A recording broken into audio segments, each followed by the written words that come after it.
My dad broke my mom's tooth. That's not a metaphor or exaggeration, he literally hit her so hard, her tooth cracked in half. And somehow, that wasn't even the worst part.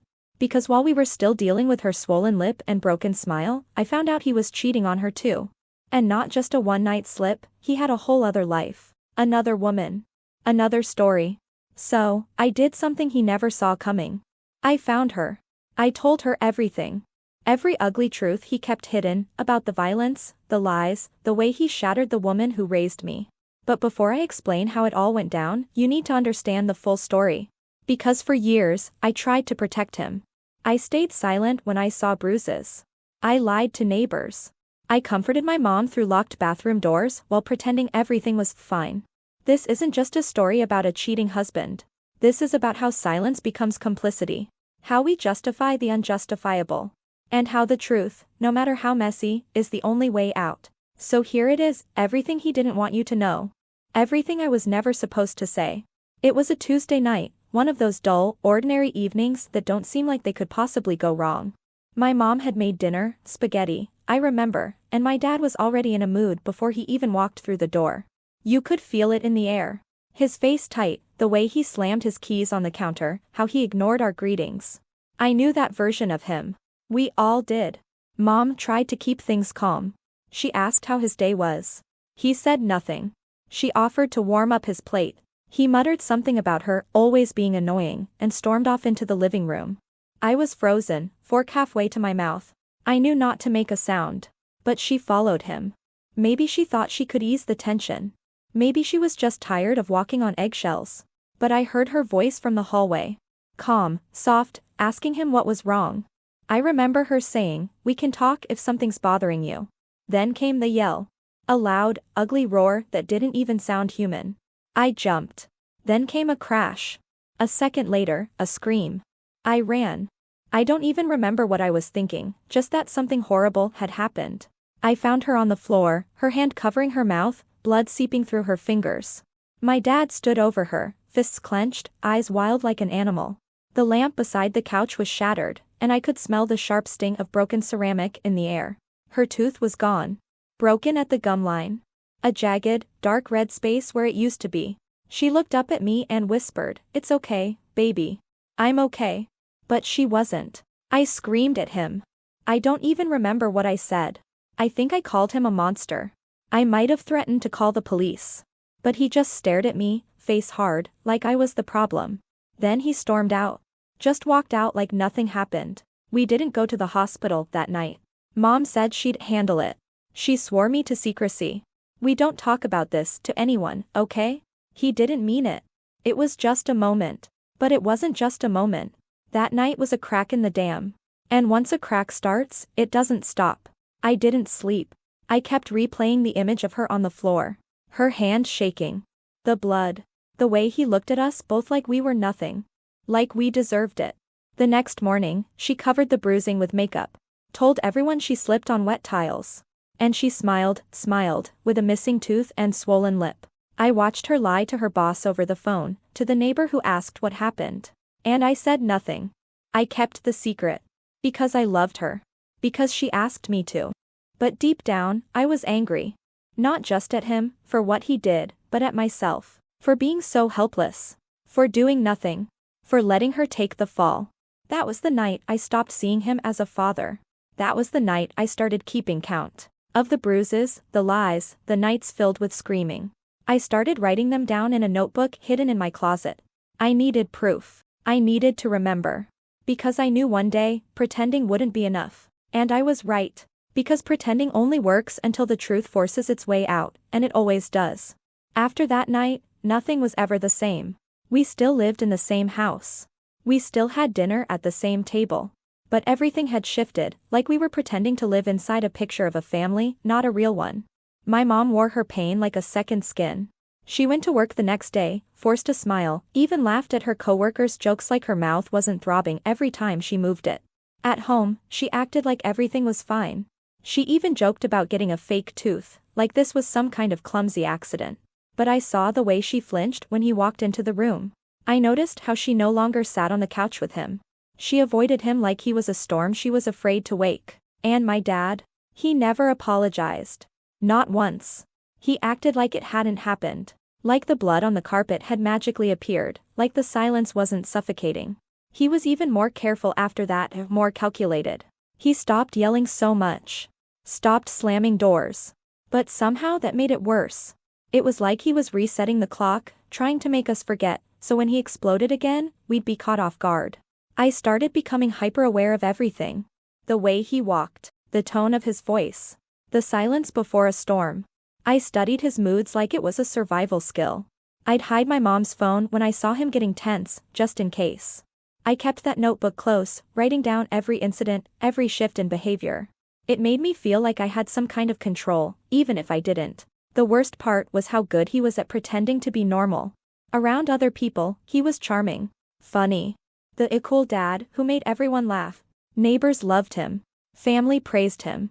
At church, he was all smiles and handshakes. And no one suspected a thing. That disconnect, between the man the world saw and the man we lived with, drove me insane. Sometimes I wondered if I was the crazy one. If I was exaggerating. But then I'd see the makeup on my mom's collar, the slight limp in her step, the way she winced when brushing her hair. And I'd remember, no, this is real.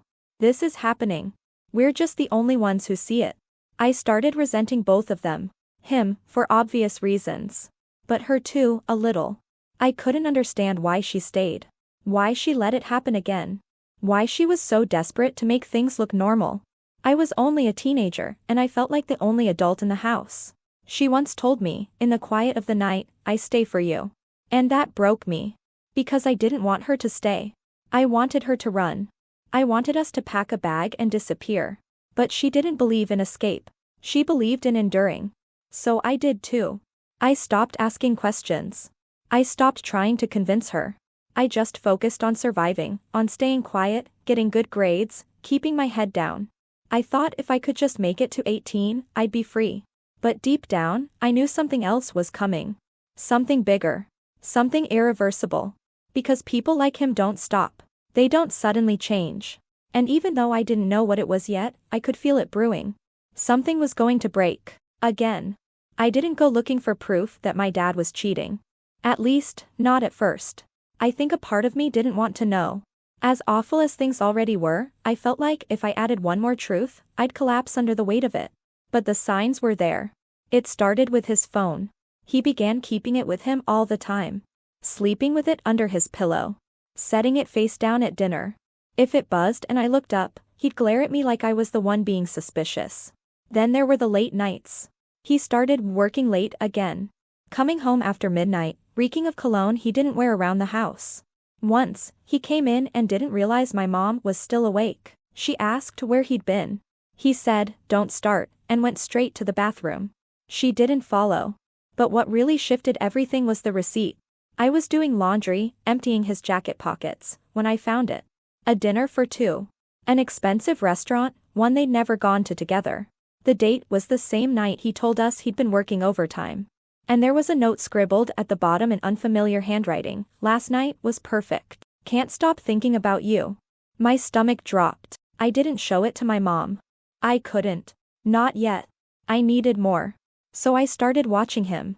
Listening. I'd peek into his office when he thought I was asleep. I'd check his pockets, his car, anything that might give me more pieces of the puzzle. And I found them. Lipstick on a napkin in his glove compartment. 2 movie tickets to a romantic drama I knew he'd never see with us. A second phone charger hidden in the garage. It all started stacking up like bricks on my chest. And yet, he acted so normal. So proud. So smug. It was like he believed he was untouchable. One night, I heard him on the phone. He was in the kitchen, speaking low, but I could make out just enough. "No, she has no idea. She still thinks I'm working late. I miss you too." My hands were shaking. I held my breath until he hung up. And when he did, he just walked past me like I was invisible. I couldn't keep it in anymore. I needed someone to tell me I wasn't going crazy. So I told my best friend everything. She didn't even blink. "Your dad's definitely cheating," she said. "You already know. You just don't want to believe it." She was right. I didn't want to believe it. I didn't want this to be real. But it was. The tipping point came when he forgot to log out of the family computer. I clicked open his email out of instinct. And there it was, dozens of messages. Flirty, graphic, affectionate. Some recent. Some dating back months. Some even talking about when we can finally be together. I sat there, frozen, staring at the screen. It was like finding a secret world, one where my dad wasn't a father or a husband, just a man living two lives. I didn't cry. I didn't scream. I just saved everything. Screenshots. Printouts. Folders. I wanted it all. I wanted the truth. Because if he thought he could lie forever, he was wrong. He'd fooled my mom. He'd fooled everyone. But he wouldn't fool me anymore. And soon, either with the woman he was cheating with. The day I confronted him wasn't planned. I didn't rehearse it. I didn't build up to it with a dramatic speech or wait for the perfect moment. I just snapped. It started with my mom crying in the laundry room. I walked in and found her sitting on the floor, clutching a shirt of his like it was a life raft. Her face was wet, her eyes red, and she looked so small. I asked what happened, and she said, nothing. Just tired. But I knew better. I always knew better. Something in me just broke. I went to my room, grabbed the folder I'd been keeping, the emails, the receipts, the photos, and I walked straight to the living room where he was watching TV like nothing had ever happened. I stood in front of him and dropped the folder on the coffee table. He didn't even look surprised. Just annoyed. Like I had interrupted his evening. What is this? He asked. I didn't yell. I didn't cry. I just told him I knew. Everything. I told him I saw the emails. The texts. I knew about the dinners, the hotel stays, the lies. I told him he couldn't hide anymore. Not from me. Not from her. He stared at me, stone-faced. Then he laughed. Laughed. Like it was all a joke. You don't know what you're talking about, he said. So I opened the folder and handed him the printouts. Watched his face change as he flipped through them. The smirk faded. The color drained. His hand started to shake. He told me to mind my own business. He told me I was just a kid. He told me I didn't understand how adult relationships worked, but I didn't back down. You hit her, I said. You lied to her. And now you're cheating on her. Don't stand there and pretend this is normal. He stood up, towering over me, and for a second, I thought he was going to hit me too. But he didn't. He just pointed to the door and said, "Get out." I walked out of the room. But I wasn't scared. Not anymore. Because for the first time, I had power. I had the truth. And I had proof. That night, he didn't come to dinner. He stayed in the garage, drinking alone. My mom didn't ask what happened. I think she already knew. The next morning, she found the folder. I had left it on the kitchen counter. She didn't say anything to me. Just picked it up and walked to her room. An hour later, she came out with a suitcase. She didn't cry. She didn't scream. She just looked me in the eyes and said, "Thank you." She took the folder, took her bag, and walked out the front door. I thought she was leaving for good. I thought she was finally free. But she came back. 2 days later. Not because she forgave him. But because she needed to be smart. She needed to gather documents, get a lawyer, prepare. And she did it all quietly, methodically. Like a woman on a mission. Her eyes were different now, focused, sharp, done pretending. The confrontation didn't end in chaos. It ended in silence. In clarity. In a quiet plan that started unfolding behind his back. That was the moment I realized the truth doesn't always come crashing down. Sometimes, it walks in quietly, sets everything on the table, and waits. And when it's time, it speaks for itself. I didn't plan to reach out to her. For weeks, I had her name, her email, even her phone number, and I just let it sit there, like a loaded weapon I wasn't ready to touch. But every time I saw my mom trying to hold herself together, every time I heard his voice pretending like nothing had changed, the anger built up a little more. She needed to know. The woman my dad was seeing, I'll call her Megan, had no idea he was married. At least, that's what he told her. "We're separated," he wrote in one email. "She knows it's over, we just haven't filed yet." Lies. All of it. My parents were still sleeping in the same house. Eating at the same table. Living the same lie. So one night, I sat down and wrote her a message. It wasn't dramatic. It wasn't angry. It was honest. "Hi Megan. I don't think you know me, but I know you've been seeing my father. I'm not reaching out to start drama. I just think you deserve to know the truth. He's not separated. He's not filing. He lives with us. With my mom. And 2 months ago, he hit her so hard he broke her tooth. I attached photos. Screenshots. Dates. Emails. I gave her everything. And then I hit send. For 2 days, nothing. No reply. No read receipt. I started wondering if I had the wrong address. Or if she saw it and didn't care. Or if he somehow got to her first. But on the 3rd day, she wrote back. The message was short. Just 4 sentences. I had no idea. I am so sorry. Thank you for telling me. I need to process this. That was it. No drama. No defense. Just shock. Pure, heavy silence. A few days later, I got another message, longer this time. She said she'd confronted him. That he denied it at first, called me a liar, said I was unstable. But then she showed him the proof. He couldn't run from it. She said he cried. Begged her not to leave. Told her he loved her. But she left anyway. She thanked me again. And then she said something that stuck with me. You didn't just save your mom. You saved me too. That hit me hard. I never thought of her as a victim. I was too caught up in what he did to us. But she was lied to just like we were. Manipulated. Gaslit. She was just another person in his web of control. And now, like us, she was finding her way out of it. After that, things started shifting. My dad knew something had happened. He became paranoid, pacing the house, muttering under his breath. He asked my mom if she'd said something. She didn't even respond. He asked me. I just looked at him and said, she knows. He didn't ask again. For weeks, the house felt like it was balancing on a wire, stretched tight and ready to snap. And then, just like that, he started disappearing more. Spending nights away. Skipping meals. Avoiding eye contact. The tension had turned into distance. It was unraveling.